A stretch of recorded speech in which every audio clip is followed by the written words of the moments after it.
Hello and very good morning everyone. সবাই তোমরা কেমন আছো? নিশ্চয়ই ভালো আছো, সুস্থ আছো। গতকাল সকাল থেকে আমি অনেকটাই ফ্রেশ ফিল করছিলাম, অনেকটাই ভালো ছিলাম। সকালবেলা খুব তাড়াতাড়ি ঘুম থেকে উঠে পড়েছিলাম। আর দীপেন্দুকে গতকাল একটু এমার্জেন্সির জন্য 3-4 ঘন্টার জন্য অফিসে যেতে হয়েছিল। তো সোনু এদিকে ওর পাপা 7:30টার সময় বেরিয়ে যাওয়ার পরে কিন্তু ও আর ঘুমোয়নি। ও আমার জন্য পাহারা দিচ্ছিল যে মাম্মির যাতে কোনো রকম প্রবলেম না হয়, মাম্মি কোনো কিছু চাইলে যাতে মাম্মিকে বেশি কথা বলতে না হয়। যাই হোক, এদিকে আমার ব্রেকফাস্ট এসে গিয়েছিলো। প্রথমে চা এসেছিলো আর তারপরে এসেছিল উপমা আর নারকেলের চাটনি আর মিক্সড ফ্রুটস। আর এদিকে সোনুর জন্য ছিল ব্রেকফাস্টে চিড়ের পোলাও, মানে যেটা এখানে বলে হচ্ছে পোহা।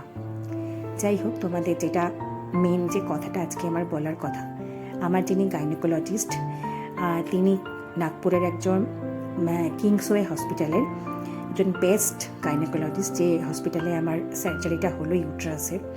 বেস্ট গাইনোকোলজিস্ট বা বেস্ট ডক্টর তো অনেকই আছে, কিন্তু যে ডক্টররা নিজেদের ডক্টরের পয়েন্ট অফ ভিউ থেকে না ভেবে একজন পেশেন্টের পয়েন্ট অফ ভিউ থেকে যে তার মেন্টাল কন্ডিশন, ফিজিক্যাল কন্ডিশন কী আছে এবং পেশেন্ট পার্টির physical mentally condition plus financial কন্ডিশনটাকে হচ্ছে গিয়ে ফিল করে, এবং যারা প্রত্যেকটা মুহূর্তে যে ডক্টররা মেন্টালি সাপোর্ট, ফিজিক্যালি সাপোর্ট দিয়ে যায়, আমি মনে হয় তারাই একমাত্র বেস্ট ডক্টর হতে পারে।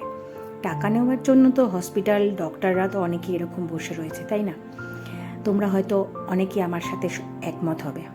যাই হোক, ম্যাম এতটাই ভালো ছিল, ডে 1 থেকে এতটাই মেন্টালি সাপোর্ট করে গেছে, ফিজিক্যালি সাপোর্ট করে গেছে। প্রত্যেকটা মুহূর্তে আমরা ফোনে বলো, হোয়াটসঅ্যাপে বলো, সব সময় ম্যাম আমাদের রেসপন্স করেছেন। এমনকি অ্যাডমিট হওয়ার পরেও প্রত্যেকটা সময় আমাকে বলে গেছে, তনুমিতা তোমাকে আমি অপারেশনের পরে 2 দিনের মধ্যে একদম সুস্থ করে তরতাজা করে তবেই তোমাকে আমি বাড়ি পাঠাবো।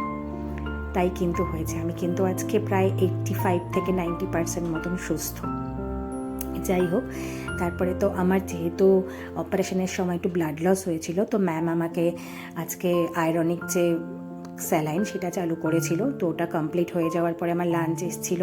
লাঞ্চে আজকে ছিল ভাত, ডাল, 2 রকমের সবজি, রুটি, আর ছিল রায়তা, আর ছিল মিক্সড ফ্রুটস। তারপরে তো খাওয়া দাওয়া করে ম্যাম আমাদের বিকেলবেলা ডিসচার্জ দিয়ে দিলেন। তো বাড়ি যাচ্ছি বলে 3-4 দিন পরে বেশ আনন্দে ছিলাম, অনেকটাই মজা লাগছিল। আর সব থেকে বড় আনন্দ আজকে বিশেষ করে লাগছিল যে আজকে সকাল হতেই আমার ভাই আর ভাইয়ের বউ, মানে বাবাই আর নন্দিতা, ওরা শুধু আমার জন্য এখানে পুনে থেকে এখানে আসছে। যাই হোক, আমরা ডিসচার্জ নিয়ে একদম লিফটে করে হাউসকিপিং আমাদের নিচে দিয়ে গেল, আর তারপরে আমরা ক্যাব ধরে বাড়ির উদ্দেশ্যে রওনা দিলাম। ভীষণ মজাতে ছিলাম, খুব মজাতে ছিলাম যে অনেক দিন পরে বাড়িতে যাচ্ছি। যাই হোক, আজকে ব্লগটা আমি এখানেই শেষ করলাম। তোমরা ভালো থেকো, সুস্থ থেকো, সাবধানে থেকো, আর এইভাবেই আমাকে প্রত্যেকটা ব্লগে কিন্তু সাপোর্ট করে যেও।